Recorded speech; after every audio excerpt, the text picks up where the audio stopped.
शाम का वक्त था। आसमां का रंग पर्पल हो रहा था और ठंड धीरे धीरे बढ़ रही थी। रफ़ी अपनी साइकिल लेकर उस पुराने वुडन ब्रिज की तरफ बढ़ रहा था।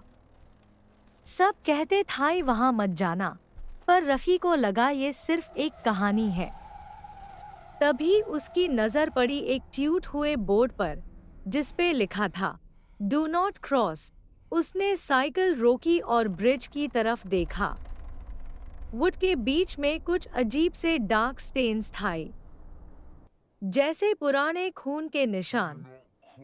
रफ़ी का दिल जोर से धड़कने लगा, लेकिन वो पीछे नहीं मुड़ा। जैसे ही उसने अपना पहला कदम ब्रिज पर रखा, माहौल एकदम ठंडा हो गया।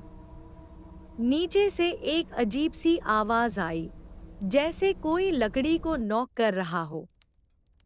रफ़ी ने वहां लटकी एक पुरानी लैंटर्न उठाई।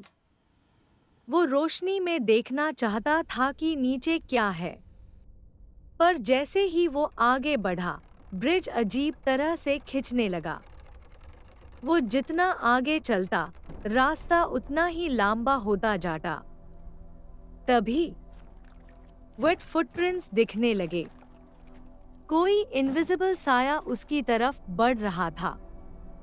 रेलिंग पर एक सेफ हाथ का निशान उभार आया और एक फुसफुसाहट सुनाई दी, मुझे छोड़कर मत जाओ। रफ़ी डर गया था, पर उसने भगने की जगह हेल्प करने का सोचा। उसने लैंटर्न नीश की तरफ दिखाई। वहां एक छोटा बच्चा था, बिल्कुल भीगा हुआ, जिसके आंखें खाली थी। वो वहां फंसा हुआ था, सालों से। जैसे ही उस बच्चे का हाथ ब्रिज पर आया, सारा कोहरा, फॉग, गायब हो गया। वो बच्चा एक बार रफ़ी की तरफ देखकर मुस्कुराया और धुएं की तरह आसमां में घुल गया। वो ट्यूट हुए बोर्ड का निशान अब बादल चुका था।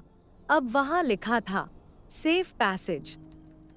रफ़ी अपनी साइकिल लेकर घर की तरफ निकल पड़ा, ये जानते हुए कि अब ये ब्रिज कभी किसी को नहीं डराएगा।